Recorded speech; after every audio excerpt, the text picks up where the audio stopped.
ஐயோ அப்பா, அண்ணனும் தப்பு பண்ணல, மாமாவும் தப்பு பண்ணல, எல்லாம் இந்த அண்ணனோட மாமனார் பண்ண வேலை தான், இந்தா பாருங்கப்பா அப்படின்னு வந்து இப்போ கதிர் ஒரு பெரிய அணுகுண்டை தூக்கி வீட்டுக்குள்ளே போட போகிறாரு. அந்த குண்டுக்கு அப்புறமா தான் இங்கே பல பிரச்சனைகள் நடந்து கடைசியாக சரவணன் எல்லா உண்மையும் சொல்லி பூந்தொட்டி எடுத்து தலையிலே போட போகிறதுக்கான சம்பவங்கள் நடக்க போகுது. ஸோ கடையில் இருந்து பிரச்சனைகள்லாம் ஆரம்பிக்கிறதுக்கான முதல் புள்ளிக்கான ப்ரெடிக்ஷன் தான் அது. ஸோ இப்போ வந்து பார்த்தீங்க அப்படின்னா வந்து கடையில் 10,000 பணத்தை திருடிட்டு, அதுக்கு முன்னாடி ஒரு 1,500 திருடிட்டு, அதுக்கு அப்புறமா ஒரு 500 எடுத்து பாக்கெட்டில் வச்சுன்னு சொல்லிட்டு பல திருட்டு வேலைகளை மாணிக்கம் செஞ்சுக்கிட்டு இருக்க, வெக்கம் இல்லாமல் அவர் சுற்றிக்கிட்டு இருக்கும் பொழுது இப்போ கடைசியில் பழனிவேலுக்கு வந்து பழி விழுந்து அங்கே உட்காந்துருக்காரு.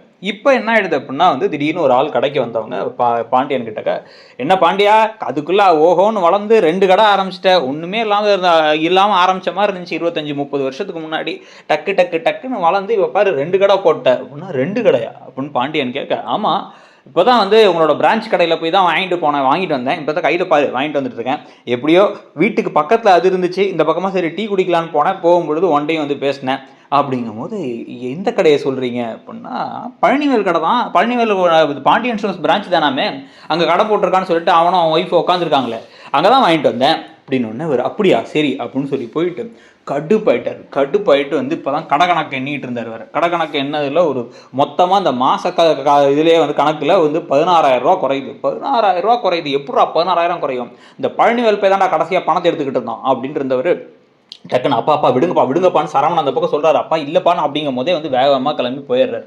போய் நேராக காந்தி மெஜிஸ்ட்ரேட்ஸ் வாசலில் நின்று, டேய் வாடா இங்கே திருட்டு பயலை அப்படின்ட்டு வந்து கத்தி வீட்டு கடையிலேருந்து பணத்தை திருடினது மட்டும் இல்லாமல் தனி கடை போட்டது இல்லாமல் இப்போ வந்து வருமானத்தை வேறு திருட பார்க்குறியா, வரவங்கள்ட்டலாம் இது உன் பிரான்ச்சுன்னு சொல்கிறியா, ஏன்னா இது என்ன பாண்டியன் ஸ்டோர்ஸ் பிரான்ச்சா, நான் உனக்கு எழுதி கொடுத்தேன் பிரான்ச்சுன்ட்டு, ஏண்டா முதுகில் குத்தி ஒரு கடையை ஆரம்பிச்சுட்டு, அதுவும் இந்த தெருவில் அப்படியே ஒரே தெருவில் ஆரம்பிச்சுட்டு, எவனாச்சும் பிரான்ச்சை ஒரே தெருவில் 2 கடை வைப்பானாடா அப்படின்ட்டு வரவெல்லாம் வந்த கிறுக்கணுங்களும் அதையே சொல்கிறானுங்க, நீ இப்படி ஒரு திருட்டுத்தனத்தை பண்ணிருக்கியா அப்படின்னு கத்துன உடனே மச்சான் நான் இல்லை மச்சான் அப்படின்னு சீ பட அப்படின்னு பலரும் அரைஞ்சிடுறாரு.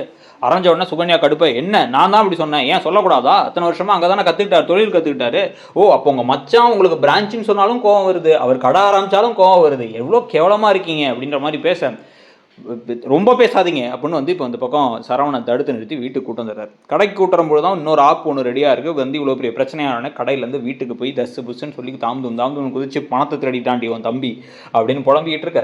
இந்த சமயத்தில் தான் வந்து கதிருக்கு ஒரு லைட்டாக டவுட் வருது, நம்ம அண்ணன் நிறைய விஷயத்த மறைக்கிறோம், ஒரு ரகசியம் இருக்குது அப்படின்னாரு, அதில் தான் ஏதோ ஒன்று இருக்கணும். இப்போயுமே அண்ணன் வந்து அப்படியே வந்து இதை அப்பா பேசும்பொழுதெல்லாம் கிளம்பி சரவணை வந்து முகத்தை பார்த்தா சரவணை வந்து இப்படி இந்த மயிலை முறைக்கிறதும் மயில் திருதுன்னு முழிக்கிறதையும் கதிர் நோட் பண்ணிட்டு இந்த விஷயத்துக்கு ஒரு ஆப்பு வச்சே தீரணும் அப்படின்னு முடிவு பண்ணி என்ன பண்ணுறாரு அப்படின்னா வந்து கடை திறக்கும் போதே கடையில் முதல்ல போயிடுறாரு. அப்போ தங்கமயிலும் வரல, தங்கமயில் அப்பாவும் வரல.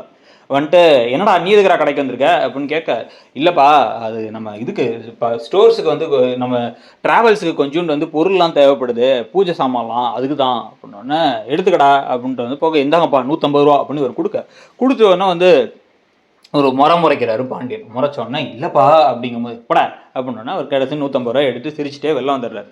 ஆனால் கடையில் அவர் என்ன செஞ்சுட்டு போனாருங்கிறதுல தான் ஒரு பெரிய ட்விஸ்ட்டே இருக்குது.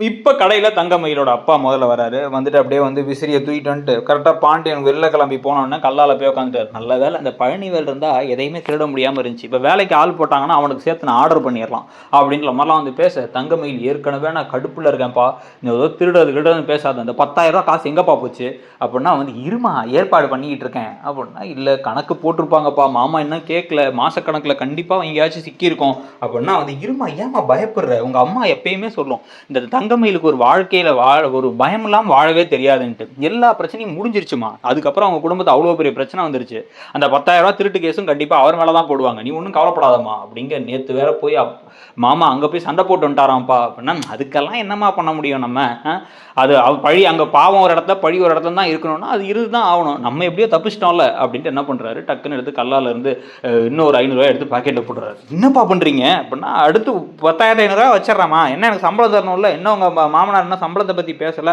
அவர் நாளைக்கு தான் தருவாரான்னு தெரியல, அதனால நம்மளே இப்போ எடுத்துப்போம், வேணால் சம்பளத்தில் கழிச்சிக்கலாம் விடு அப்படின்னு எடுத்து பாக்கெட்டில் போடுறாரு. போட்டுட்டு பா நீ அப்பப்போ 500 1000 எடுக்கிறப்பா, உனக்கு சம்பளமாக கொடுத்தா கூட இந்த ஊரில் என்னப்பா 10,000 15,000 கொடுப்பாங்களா, நீ இது வரைக்கும் எடுத்ததே ஒரு 20,000க்கு மேலே இருக்கும் போலையப்பா, 16,000 கணக்கில் குறையுதுங்கிறாங்கப்பா, அது இல்லாமல் கடையிலேருந்து ஜாமான வேறு தூக்கிட்டு போயிருக்க அப்படின்னு இவங்க பேசிக்கிட்டே இருக்க. அப்படியே அந்த பக்கம் பார்த்தா அது எல்லாமே ரெக்கார்ட் ஆகிட்டு இருக்கு. கதிர் கடைக்கு வந்து கல்லாவை பார்த்த மாதிரி வச்சுட்டு போனால் ஃபோனில் அவர் நல்லா ஒரு ஃபோனை வாங்கி நல்லா ஃபுல் சார்ஜை போட்டு ஃபுல்லாக ரெக்கார்ட் ஆகட்டும் அப்படின்னு சொல்லிட்டு வந்து ஃபோனை லாக் பண்ணி விட்டு போயிட்டாரு. எல்லாமே ரெக்கார்ட் ஆகிட்டு இருக்க. இப்போ இந்த சமயத்துலாம் வந்து பார்த்தீங்க அப்படின்னா பாண்டியன் வராரு. வந்துட்டு வந்து பழனிவேல் இப்படி பார்த்தாலே எனக்கு கடுப்பாக இருக்குது. வரவெல்லாம் அந்த காந்தி மெயில் ஸ்டோர்ஸ் வழியாக வராமல் இனிமேல் நான் சுற்றி தான் வரணும். அந்த கடையை பார்த்தாலே அந்த துரோகியை பார்த்தா இதாக இருக்குது, திருட்டு பய அப்படின்னு திட்டிகிட்டே உட்காந்துருக்கும் பொழுது அப்படியே நேராக உள்ளார வர்றாரு கதிர். நீடா திருப்பி கடைக்கு வந்திருக்க அப்படிங்க. இப்போ தான் சரவணன் என்ன பண்ணுறாரு அப்படின்னா வந்து சரவணன் வந்து டே கதிர், இந்த நான் போய் கல்லால் போயிட்டு வந்து நான் போய் ஒரு இன்னொரு டெலிவரி கொடுத்து வரணும் அப்படின்னு ஒரு நிமிஷம்ண்ணே அப்படின்ட்டு சாரிண்ணே அப்படிங்கிறார். என்ன சாரிங்கிற அப்படின்னு கதிர்கிட்ட வந்து சாரி சொல்கிறத பற்றி சரவணன் ஷாக்காக உடனே என்னடா அவன்கிட்ட சாரி கேட்டுட்ருக்க அப்படின்னு பாண்டியனும் கேட்க அப்படியே வந்து கடை பணத்தை திருடினது மாமா இல்லைப்பா அப்படின்னோடனே ஓ ஏன் துரப்ப நீ வந்து பொறுப்பெடுத்துக்க போறியா, நான் தான் திருடினேன் அப்படின்னு உங்கள் மாமாவை காப்பாற்ற போறியா, அவன் தான் இந்த வீட்டில் எல்லாம் முதுகு குத்து வேலையும் செஞ்சுக்கிட்டு இருக்கான், நீ அவனை காப்பாற்றி என்னடா செய்ய போகிற அப்படின்னு கேட்க அது திருடினது மாமாவும் இல்லை நானும் இல்லைப்பா அப்படின்னும் போது இந்த பக்கம் திருதுன்னு தங்கமயிலும் அப்பாவும் முழிக்கிறாங்க. உடனே வந்து இப்படியே தங்கமயில லைட்டாக ஒரு பார்வை பார்க்குறாரு. இந்த பக்கம் திரும்பி வந்து சரவணன் ஒரு பார்வை பார்க்குறாரு. கதிர் நடந்து போய் அந்த கடையில் அந்த டப்பாவுக்கு பின்னாடி வச்சுருக்க ஃபோன் எடுத்து இப்படி நீட்டி இந்த ஃபோனில் அதுக்கான ஆதாரம் இருக்கும்பா அப்படிங்கிறாரு. உடனே வந்து என்னடா சொல்கிற அப்படின்னா வந்து பாருங்கப்பா அப்படின்னு அந்த வீடியோவை ப்ளே பண்ண வீடியோவில் எடுத்து பார்த்தா அங்கே வந்து இப்போ இவங்க பேசிகிட்டு இருந்ததும் இவர் கல்லால் வந்து பணத்தை எடுத்ததும் இருக்க அப்படியே ஷாக்காகி எந்திச்சு நிற்கிறாரு பாண்டியன்.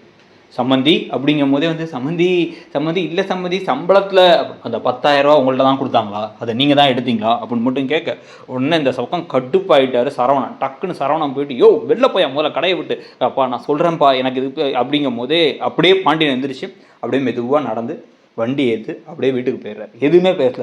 எதுவுமே அவர் பேசலன்னொடனே ஷாக் ஆகிட்டு எல்லாம் உங்களால் யோ அப்படின்ட்டு வந்து சரவணன் அந்த பக்கம் வந்து கத்திட்டு இந்த வயசுக்கு இருந்தாலும் அடிக்க கூட முடியல அப்படின்னு வந்து கிளம்பி வேகமாக வந்து அவரும் வந்து பின்னாடியே போக இந்த பக்கம் தங்கமயில் அப்படியே வந்து பாவமாக பார்த்து அழுதுகிட்டே இருந்துட்டு ஐயோன்னு அவங்களும் கிளம்பி வீட்டுக்கு போகும்பொழுது தான் வீட்டில் பாண்டியன் அவங்க அப்பா திருடினதுக்கு அந்த பிள்ளை நடா பண்ணும். அந்த பிள்ளை தான் திருப்பி சொல்லுது அந்த வீடியோவில் கூட வச்சிருங்கப்பா இது ரொம்ப பெரிய தப்பு பாங்குது, அது ஒரு அப்பா வீடா அதுக்காகவும் சேர்த்து வச்சா நீ அதை திட்டிகிட்டு இருந்தியா, அவங்க அப்பா பண்ண தப்பு தெரியாமல் குழந்தை கரு கலைஞ்சதுன்னு எல்லாம் திட்டிகிட்டு இருக்கு, அந்த பிள்ளையை போய் ஏன்டா திட்டுற அப்படின்னு வந்து இவரை குறை சொல்லும் பொழுது தான் ஒரு கட்டத்துக்கு மேலே கடுப்பாகி இதில் வேற உனக்கு வேற எதுவும் பொண்ணு கூட தொடர்பு இருக்கா அவ கூட சந்தேகப்படுறான்னு தான் கடுப்பாகி பூந்தொட்டியை தூக்கிட்டு வந்துட்டாரு சரவணன். இப்போ வந்து இப்போ பூந்தொட்டியை தூக்கி தலையிலே போட்டுருவேன், என் வாழ்க்கையில் நிம்மதியை கெடுத்து விட்டது மட்டும் இல்லாமல் என் குடும்பத்தை வந்து என் பேரை வேற கெடுக்க பார்க்குறியா அப்படின்ட்டு இவர் எல்லா உண்மையும் சொன்னதுக்கப்புறமா பலான்னு அரகடைச்சு இந்த நகை மேட்டரும் தெரிய வந்து எல்லா மேட்டரும் தெரிய வந்தால் தான் கரெக்டாக இருக்கும். இந்த 10,000 ரூபா மேட்டரை மறந்துட்டாங்க, மாணிக்கம் மாதிரி ஒரு கேவலமான ஜந்துவை அப்படியே வந்து விட்டுட்டாங்க அப்படின்னா இன்னும் கடுப்பாகும். ஏன்னா வந்து அவர் அவ்வளோ கேவலமாக பல விஷயங்கள் பண்ணியிருக்காரு.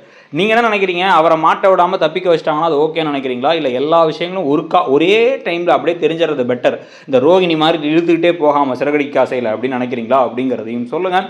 அப்படியே நம்மளுடைய மற்ற ப்ரெடிக்ஷன் வீடியோஸையும் பாருங்கள். நம்ம இந்த ஒரு பாண்டியன் ஷோஸ்க்கு 2-3 ப்ரெடிக்ஷன் வீடியோஸ் போட்டிருக்கோம், சிறகடிக்காசைக்கு போடுறோம், வேறு எந்த சீரியலுக்கு ப்ரெடிக்ஷன் எதை பற்றி போட்டால் கரெக்டாக இருக்குன்னு பாருங்கள். இடம்பொருள் நவுல இனிமேல் நம்ம ரெகுலராக முடிஞ்ச வரைக்கும் ஷார்ட்ஸ் அண்ட் அதுக்கப்புறம் ரிவ்யூஸ் எல்லாம் வந்து போடுவோம். அந்த சேனலையும் சப்ஸ்கிரைப் பண்ணிக்கோங்க. உங்களை பொறுத்த வரைக்கும் இந்த சீரியலில் பாண்டியன் ஷோஸை நீங்கள் உங்களுடைய எதிர்பார்ப்பு என்ன அப்படிங்கிறதையும் மறக்காமல் கமெண்ட் செக்ஷனில் சொல்லுங்கள். தேங்க்யூ.